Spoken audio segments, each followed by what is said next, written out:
যারা শ্রম করে তাদেরকে শ্রমজীবী বলে, যারা কর্ম করে তাদেরকে কর্মজীবী বলে, যারা শিল্প করে তাদেরকে শিল্পজীবী বলে, যারা আইন কানুন নিয়ে জীবন জীবিকা নির্বাহ করে তাদেরকে আইনজীবী বলে, আর যারা দালালি করে তাদেরকে দালালজীবী বলে।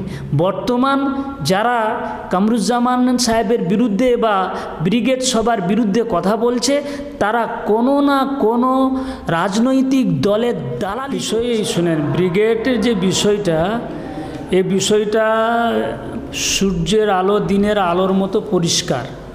ব্রিগেড করতে দেয় না রাজ্য সরকার এবং কেন্দ্র সরকার, এটা পশ্চিমবাংলার জনসাধারণ সকলেই বুঝতে পেরেছেন। এখন যারা কামরুজ্জামান সম্পর্কে বা তার সঙ্গে যত সংগঠন একত্রিত হয়ে ব্রিগেডের ডাক দিয়েছিলেন, বিশেষ করে মুসলিম পার্সোনাল ল বোর্ড, আপনারা জানেন মুসলিম পার্সোনাল ল বোর্ড তারা কামরুজ্জামান সাহেবকে লিখিতভাবে ব্রিগেড করার জন্য নির্দেশ দিয়েছিলেন এবং তারা এসে এখানে কনভেনার বানিয়েছেন এবং জয়েন্ট কনভেনারও বানিয়েছিলেন। কনভেনার এবং জয়েন্ট কনভেনারের নেতৃত্বে বিভিন্ন সংগঠন একত্রিত হয়ে ব্রিগেডের ডাক দেওয়া হয়েছিল। যখন ব্রিগেডের ডাক দেওয়া হয়, গোটা পশ্চিম বাংলা জুড়ে ব্রিগেডের জন্য যেরকম উন্মাদনা তৈরি হয়েছিল, মানুষ জোয়ার এসেছিল, মানুষের হাজার হাজার গাড়ি বুক হয়ে গিয়েছিল। গোটা পশ্চিম বাংলার মানুষ ভেবেছিল যে এমন ব্রিগেড মনে হয় আগামীতে হবে কি না জানি না, বিগত দিনে এরকম ব্রিগেড ভারতবাসী দেখে না, পশ্চিমবাংলা নয়, ভারতবাসী দেখে না। এই ব্রিগেড হবে। এখন যারা এই ব্রিগেড নিয়ে আমাদেরকে আসামির কাঠগড়ায় দাঁড় করানোর চেষ্টা করছে, আমাদের বিরুদ্ধে নানান অভিযোগ করছে, বিশেষ করে কামরুজ্জামান ভাইয়ের উপরে নানান অভিযোগ কুৎসা রটাচ্ছে, তাদের তো সেই সময় প্রশ্ন করার দরকার ছিল যে ওই সময় তারা প্রশ্ন করেনি কেন? ওই সময় এই জন্য প্রশ্ন করেনি, ওই মুহূর্তে তারা যদি আমাদের উপরে প্রশ্ন করত, কামরুজ্জামান সাহেবের উপরে প্রশ্ন করত, তাহলে পশ্চিমবাংলার তৌহিদি জনতা, পশ্চিমবাংলার মসজিদ মাদ্রাসা খানকা দরগা কবরস্থান প্রেমিক মানুষেরা এই মানুষগুলিকেতে ছুঁড়ে ফেলে দিত।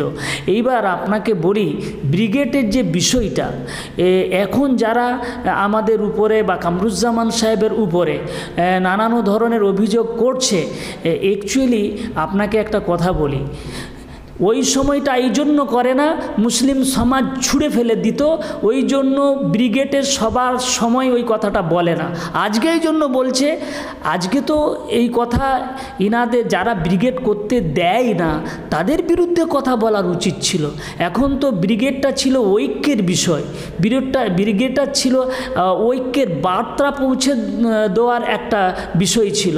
যেহেতু ব্রিগেড হয় না, যারা করতে দেয় না, তাহলে আমাদের ঐক্য নষ্ট করেছে, তাদের বিরুদ্ধে কথা বলা উচিত ছিল ইনাদের। জানি না কোন আইনজীবী কে কথা বলছে, আমার তো তাদের উপরে প্রশ্ন উঠছে তারা কিভাবে আইনজীবী, আল্লাহ পাকই জানেন। তো ইনাদের বিরুদ্ধে আমি তো কিছু বলবো না, পশ্চিমবাংলার মানুষ কিন্তু ইনাদেরকে ক্ষমা করবে না।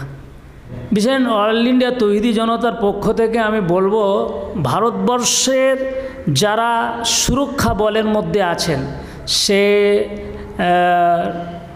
আর্মি হোক, বিএসএফ হোক, ল্যান্ড ফোর্স হোক, এয়ারফোর্স হোক, যত আর্মির মধ্যে আছে, যারা সুরক্ষা বলের মধ্যে আছে, তারা নিজের প্রাণের দিকে প্রাণের ভয় করে না, জীবনের ভয় করে না, নিজেদের জীবনটাকে উৎসর্গ করে দেওয়ার জন্য দেশ বাঁচানোর লড়াইয়ে তারা গিয়েছিল। বিশেষ করে আমি যার কথা আপনি বলছেন, কুরাইশি, সুফিয়া কুরাইশি, তিনি ভারতবর্ষের গৌরব, ভারতবর্ষের আন মান শান, ভারতবর্ষের মহিলাদের মর্যাদা, মহিলাদের গৌরব, তার বিরুদ্ধে এই ধরনের অশ্লীল ভাষা, কুমন্তব্য যারা করছে, আমি তাদেরকে বলবো যে তারা পিতৃ স্ত্রী তারা একটা মহিলা সম্পর্কে, যে মহিলা দেশের জন্য লড়াই করতে গিয়েছে বিশেষ করে পাকিস্তানের বিরুদ্ধে, সেই মহিলার সম্পর্কে এরকম কুমন্তব্য যারা করছে তারাই অ্যাকচুয়ালি, এছাড়া এর বেশি আমার কাছে কোনো ভাষা নেই।